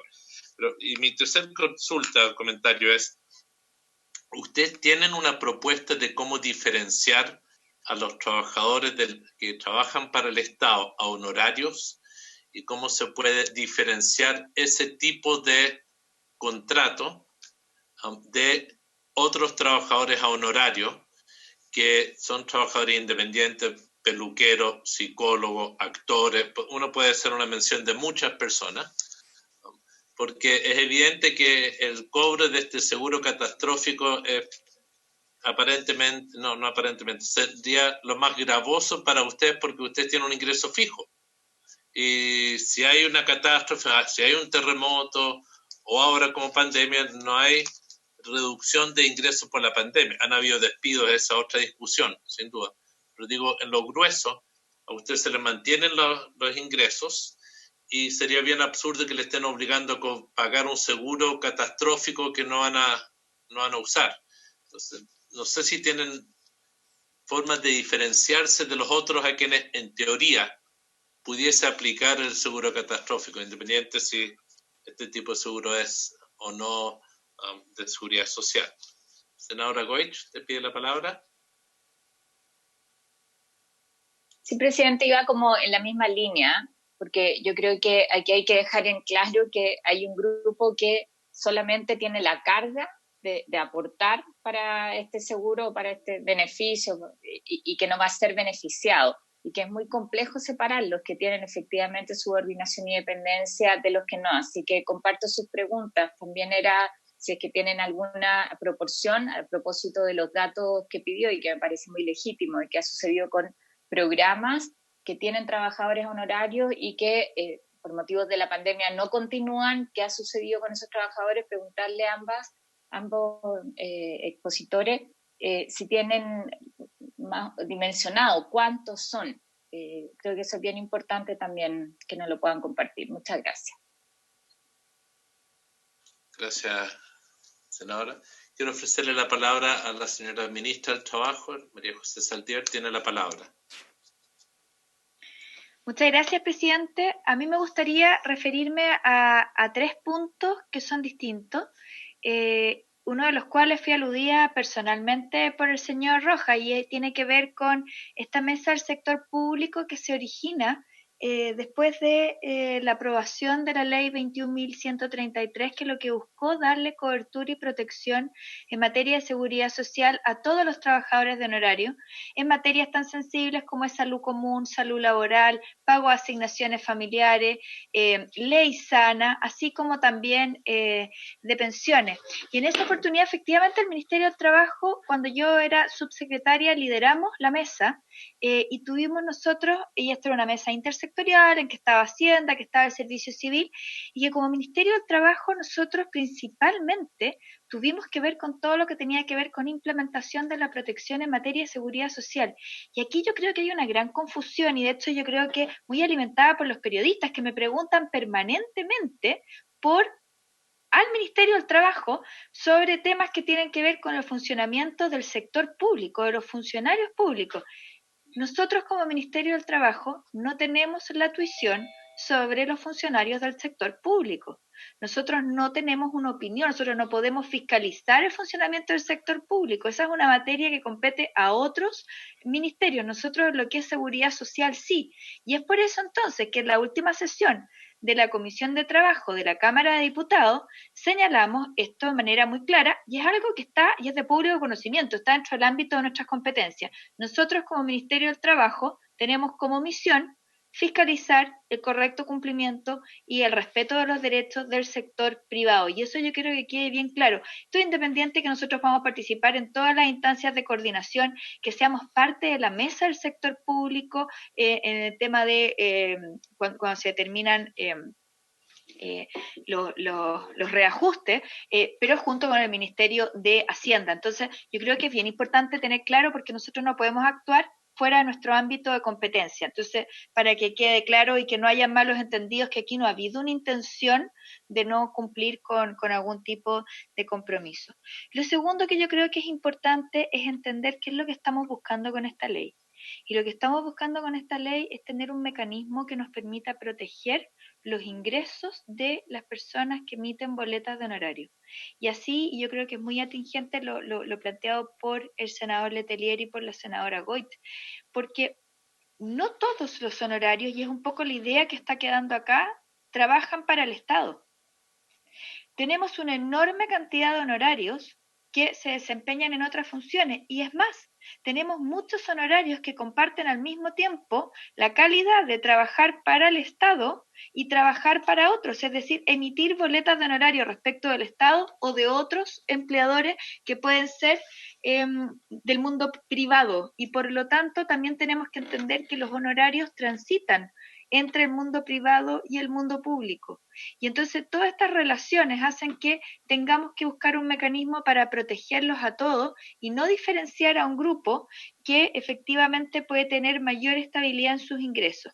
Pero dicho sea eso, en el caso, por ejemplo, que usted plantea de una desvinculación, que en verdad en estricto rigor no hay desvinculación, porque cuando hablamos de honorario se trata de servicios que se prestan y que pueden dejar de prestarse. Por ejemplo, en estos casos concretos en que se podría haber dado de que algunos trabajadores honorarios que emiten boletas para el Estado hoy en día no las estén emitiendo porque esos programas no estén funcionando, también podrían verse beneficiados por este seguro, que es un seguro, tal como ustedes señalan, que es catastrófico y que dice relación solamente con determinados eventos.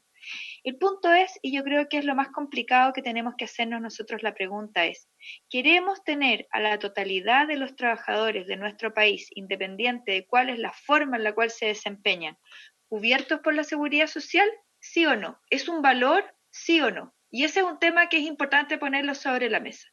Y lo segundo, creemos que dentro de este concepto es lícito diferenciar entre quién va a usar y quién no va a usar. Es decir, en la materia de accidentes del trabajo, yo por el hecho de tener un trabajo que sea más seguro, ¿no debo de pagarlo? En ley sana, por el hecho de yo ya no tener hijos menores de 18 años o por no tener hijos, ¿es lícito que yo no pague el seguro cuando beneficia al resto? Y esas son preguntas en materia de seguridad social que hay que planteárselas. Porque si estamos en una sociedad y que se está reforzando el principio de la solidaridad, tenemos que ver si vamos a ser coherentes o no con eso.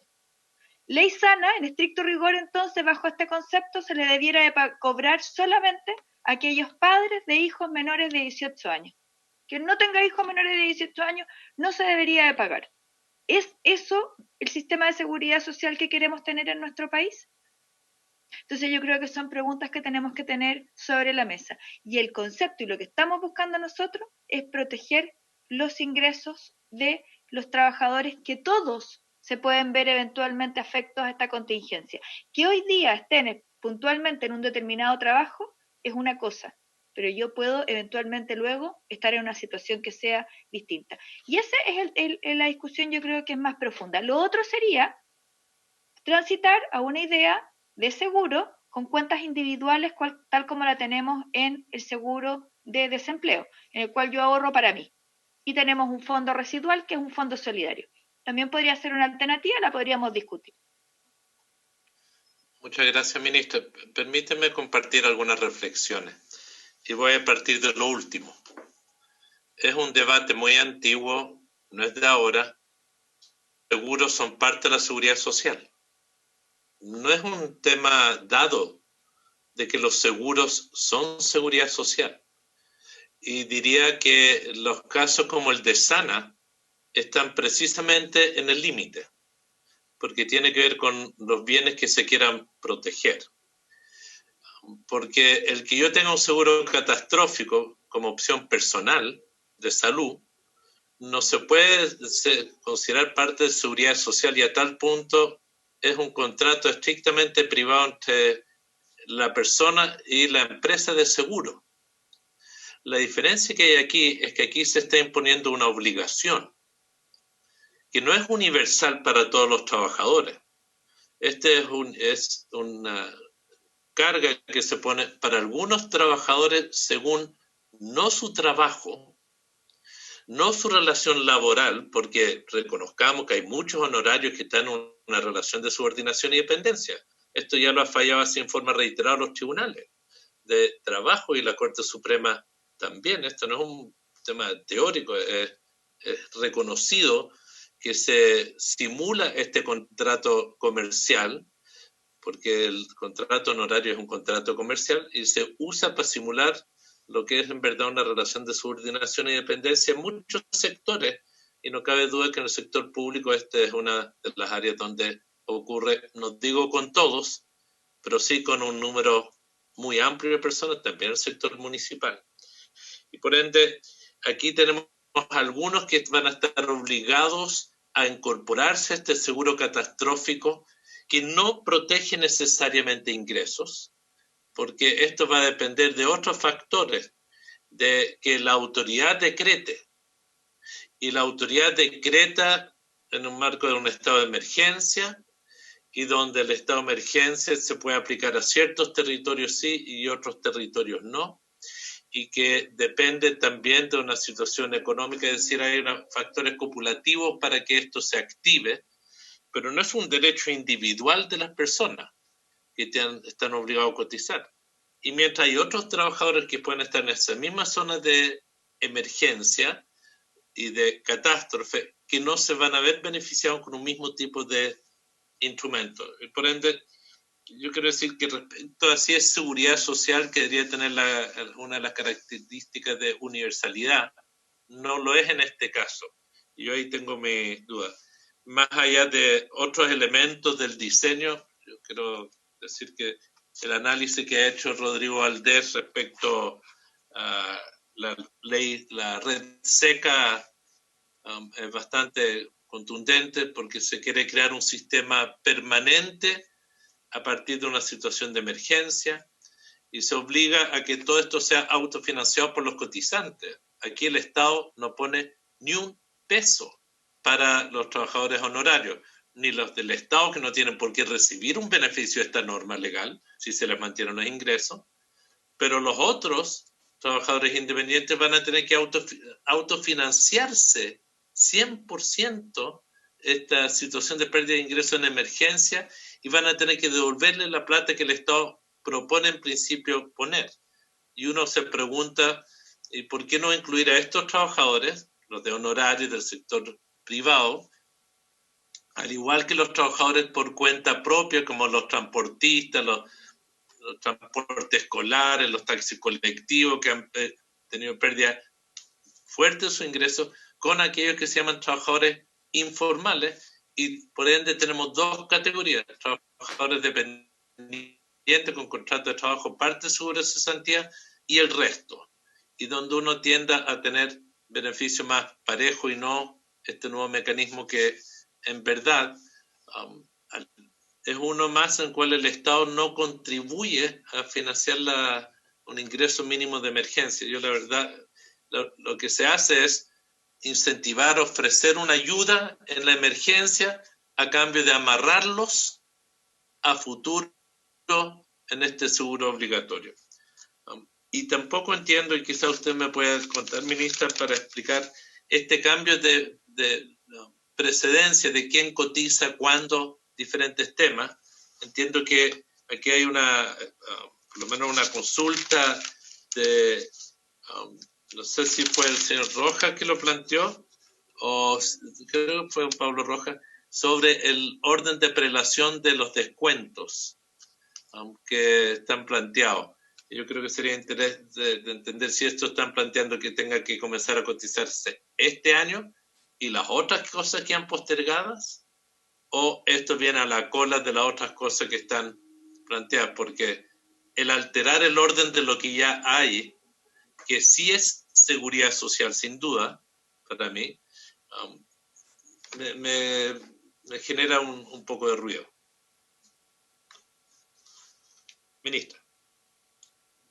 Con respecto a eso, no se altera, a ver, todo lo que se está pagando hoy en día tiene un orden de prelación que quedó establecido, que es que primero lo que se paga es ley de accidente del trabajo, ley sana, luego seguro de invalidez y sobrevivencia, en cuarto lugar está salud común y finalmente pensiones. Se paga el 100% respecto de los tres primeros, es decir, accidente sana y seguro de invalidez y sobrevivencia, y con respecto a los otros va quedando un remanente que es con el que se financia. Ahora, lo que se está planteando es que se aumenta la retención en justo el porcentaje que es necesario para este seguro y se pone antes de salud sin alterar lo que va a ir dirigido a salud común y a pensiones.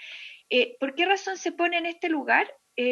Entendiendo que todos los primeros son todos seguros: seguro de ley de accidente del trabajo, seguro de invalidez y sobrevivencia y seguro de la ley sana. Este tercero queda, que es el cuarto seguro, quedaría también entonces en este orden, y se pone, ¿por qué en orden de prelación? Porque hay veces en que la retención total no me alcanza para pagar, porque yo tuve una retención nominal que fue mayor, pero yo solo enteré una cantidad que fue menor. Quien me debió haber enterado las cantidades retenidas, ya sea a quien le presté el servicio o yo como trabajador que yo retengo, porque tengo las dos opciones, a pesar de haber hecho la declaración de la retención por un determinado monto, enteré al Servicio de Impuestos Internos, a arcas fiscales, una cantidad que es menor. Entonces, en la prelación me sirve para ese fin, para imputar si es que yo o mi retenedor no me imputó la totalidad. Esa es la finalidad que tiene el entender estos órdenes de prelación. Sí, pero para entender bien, disculpe si soy lento en esto, se altera la prelación. Se pone antes de lo previsional. Se pone antes de salud común y antes de pensión. Previsión, sí. Don Jorge Escudero, ¿quería hacer una consulta? Presidente, apuntando a lo que había planteado la senadora Goit y usted también, en referencia, digamos, a la diferenciación, que fue lo que yo mencioné. Aquí, efectivamente, este seguro catastrófico, si nosotros lo enfocamos a los trabajadores independientes, a lo mejor va a ser un aporte para este tipo de trabajadores, porque van a ser puntualmente los que se van a ver afectados con sus ingresos, porque son propiamente tal trabajadores independientes, que dependían a lo mejor de una boleta o dependían de un ingreso mensual.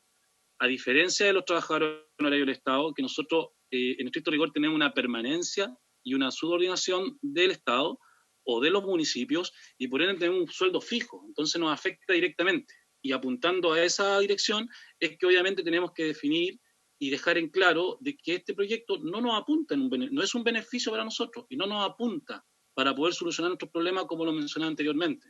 Entonces, yo insisto que muchos de los puntos y muchos de los temas que se abordan hoy día y que quedan en evidencia una vez más con esta catástrofe, se solucionarían abordando y elaborando y construyendo responsablemente un estatuto administrativo honorario para poder garantizar derechos, beneficios, pero también, obviamente, considerar obligaciones y responsabilidades. Nosotros a diario cumplimos responsabilidades y obligaciones en todos los servicios públicos.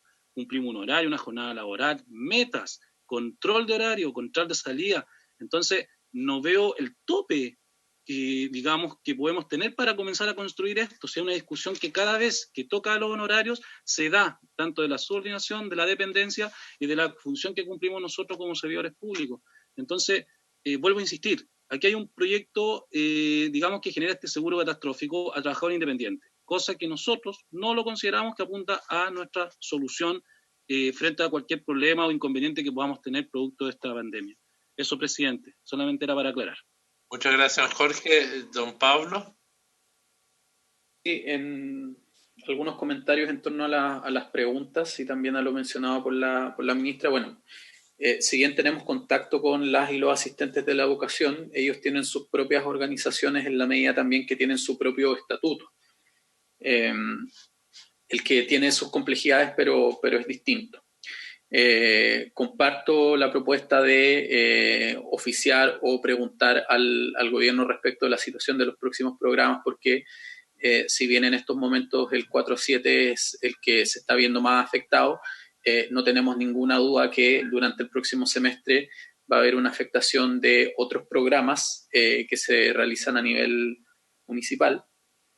Respecto a la pregunta de cómo diferenciar, ¿cierto?, quiénes son del Estado, la mesa interministerial que propusimos hace más de 2 años y que nunca se realizó y que consideraba la participación, al menos esa fue la exigencia que está en las actas de la comisión, en la historia de la ley y en los mismos videos y transmisiones, es que participara Subdere, participara Hacienda, participara Trabajo, participaran las organizaciones de honorarios y en esa medida generar un mecanismo que nos permitiera ir levantando la información que en estos momentos no tenemos, ¿ya?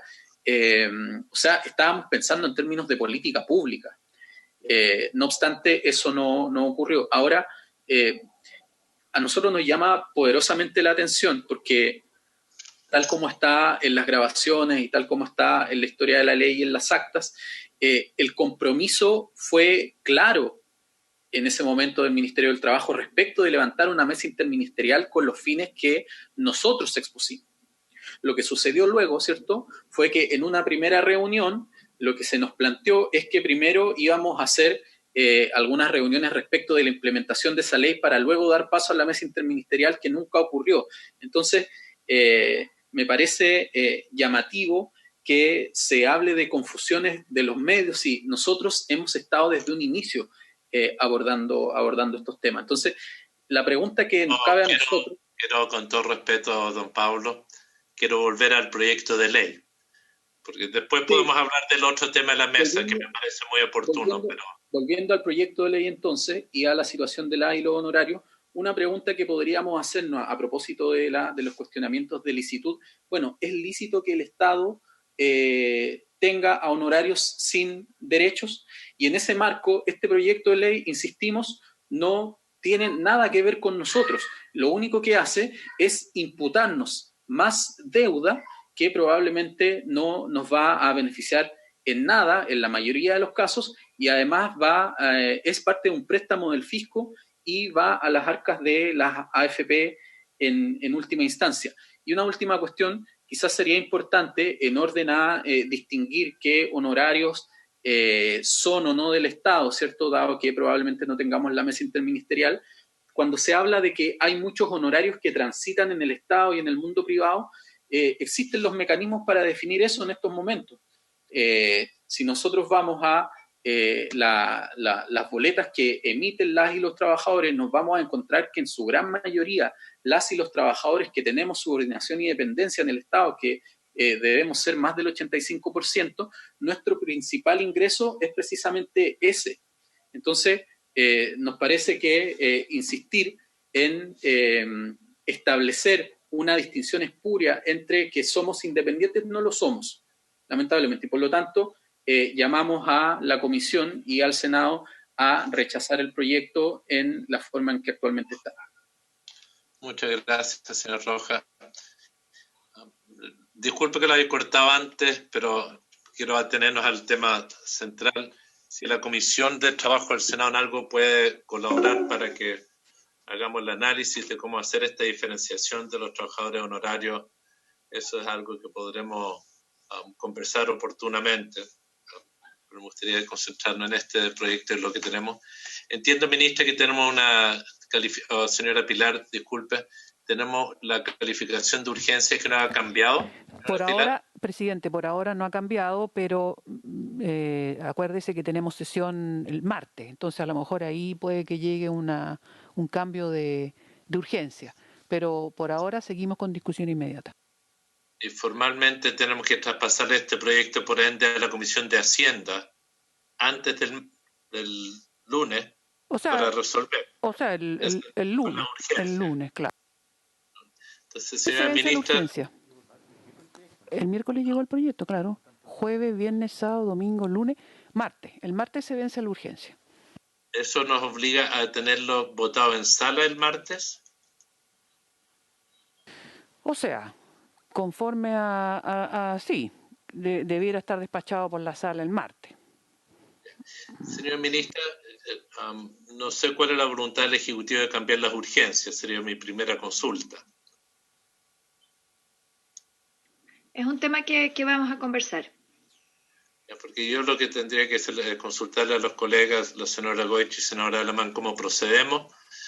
Nuestra alternativa son o votar hoy, en general, el proyecto, a menos que el Ejecutivo vaya a cambiar la urgencia, pero más que la urgencia, el diseño del proyecto.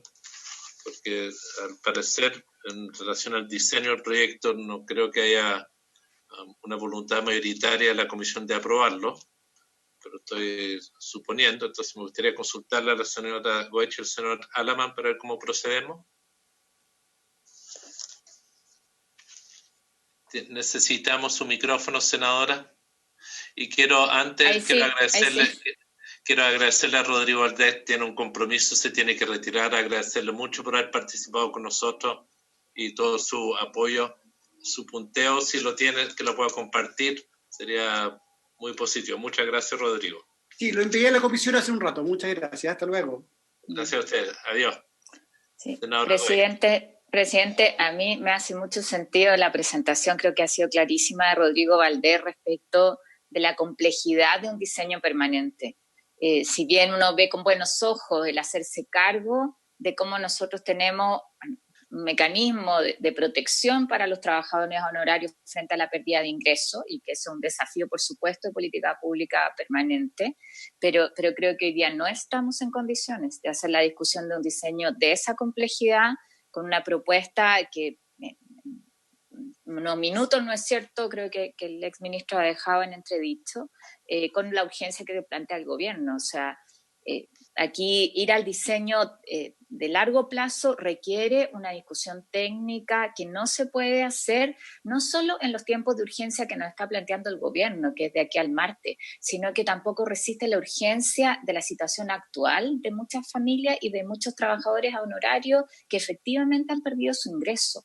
Entonces, a mí me parece que hoy día no es compatible abordar un diseño de largo plazo con entregar un apoyo a trabajadores que hoy día requieren sustituir ingresos.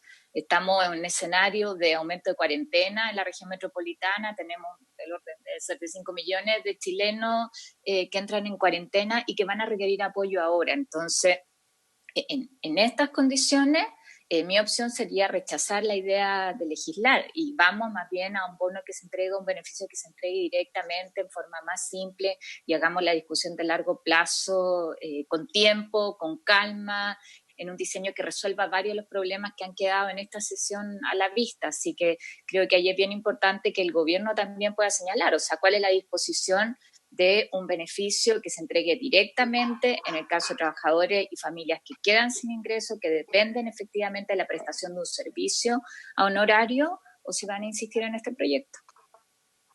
Senador Alaman. ¿Presidente? Sí, mire, presidente. Yo creo que necesitamos, y particularmente el gobierno, necesita un plazo que tiene que ser naturalmente muy breve en términos de entregar una opinión definitiva respecto de este proyecto, en términos de lo que aquí se ha manifestado en la comisión. Hoy este proyecto no tiene votos para ser aprobado en la comisión. Y creo que eso sería una mala señal porque estamos en una situación de emergencia y también tenemos que responder a la legítima, no es así, angustia, que es la palabra que uno podría usar, de todos los trabajadores a honorarios. Entonces yo lo que le quiero proponer, presidente, porque aquí hay alternativas. Se puede reformular el proyecto, se puede ajustar algunas materias, eventualmente se puede dividir. Es decir, hay opciones legislativas.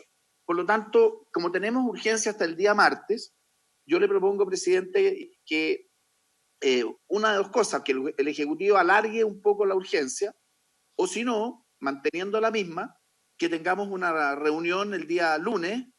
Pilar, yo, perdón, para atrás suyo, presidente, ¿el martes podríamos juntarnos o ya estamos con la urgencia vencida? No, tendríamos que sesionar el lunes, senador, presidente. Ya. Senadora Bueno, Boche. entonces, presidente, Si es que mantiene, yo le pido, presidente, si es que mantiene la urgencia del Ejecutivo, salvo que manifieste otra opinión. Ya. Bueno, tenemos al Ejecutivo presente. Yo lo que propongo es, si no hay cambio en la urgencia, que podamos sesionar el lunes.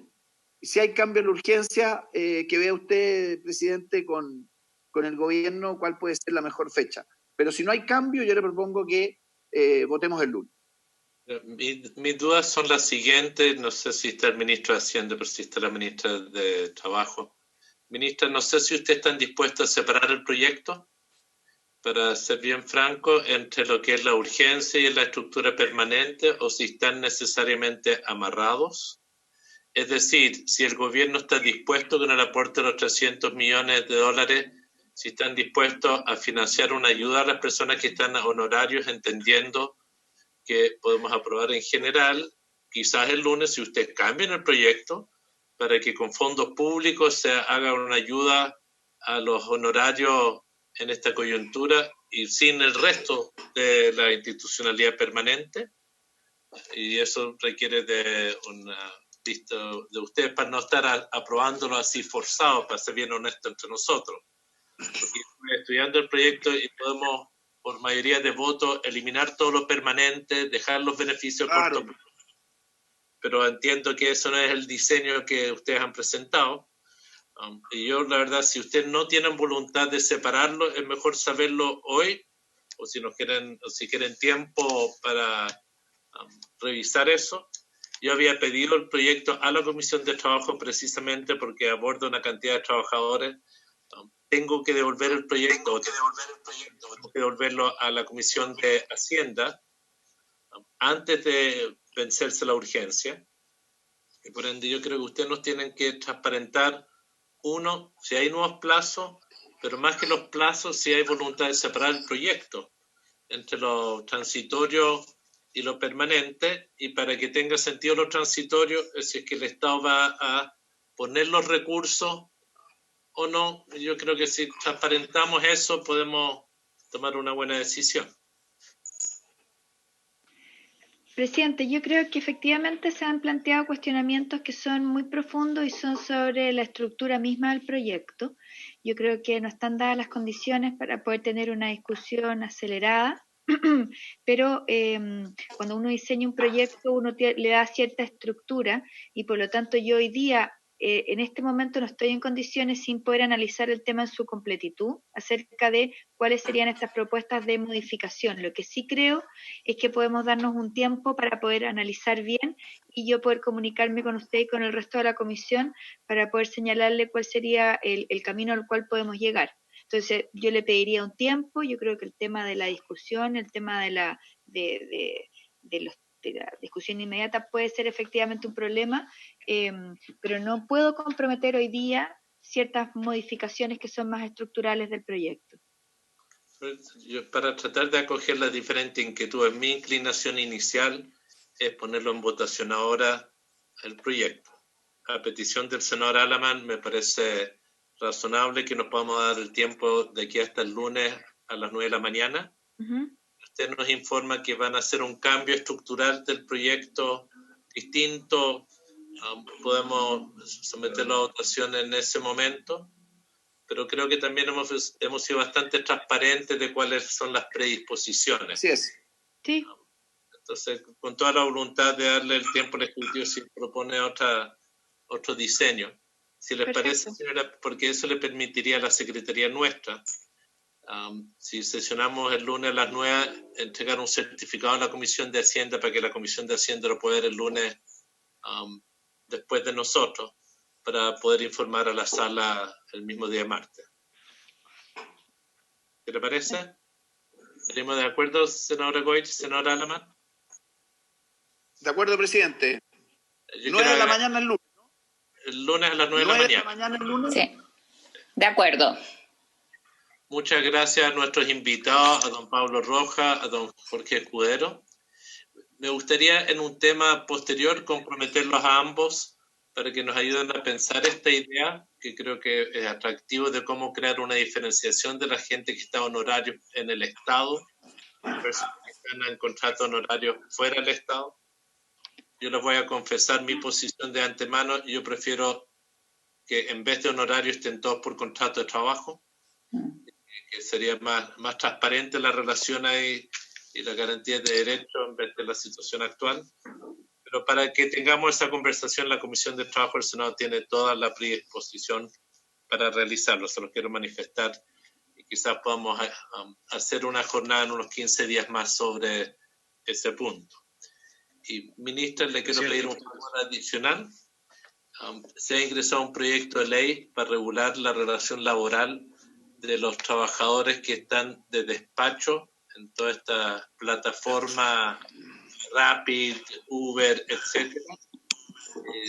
Creo que sería útil que usted lo pudieran ver. Es una situación que es explosiva en el momento y creemos que sería útil que mucha gente se está incorporando a este rubro, son miles, y necesitan un marco regulatorio distinto. Entonces, se ha presentado el proyecto, se no lo tienen, para ver cómo lo podemos abordar.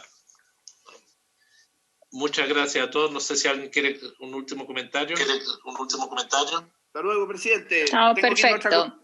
Muchas gracias a todos. El objeto de la sesión se levanta. Muchas gracias, señor Rojas, señor Escudero. Pronto nos vamos a poner en contacto con ustedes. Sí, les vamos Gracias, a decir. presidente. Gracias. Gracias a ustedes. Adiós. Adiós.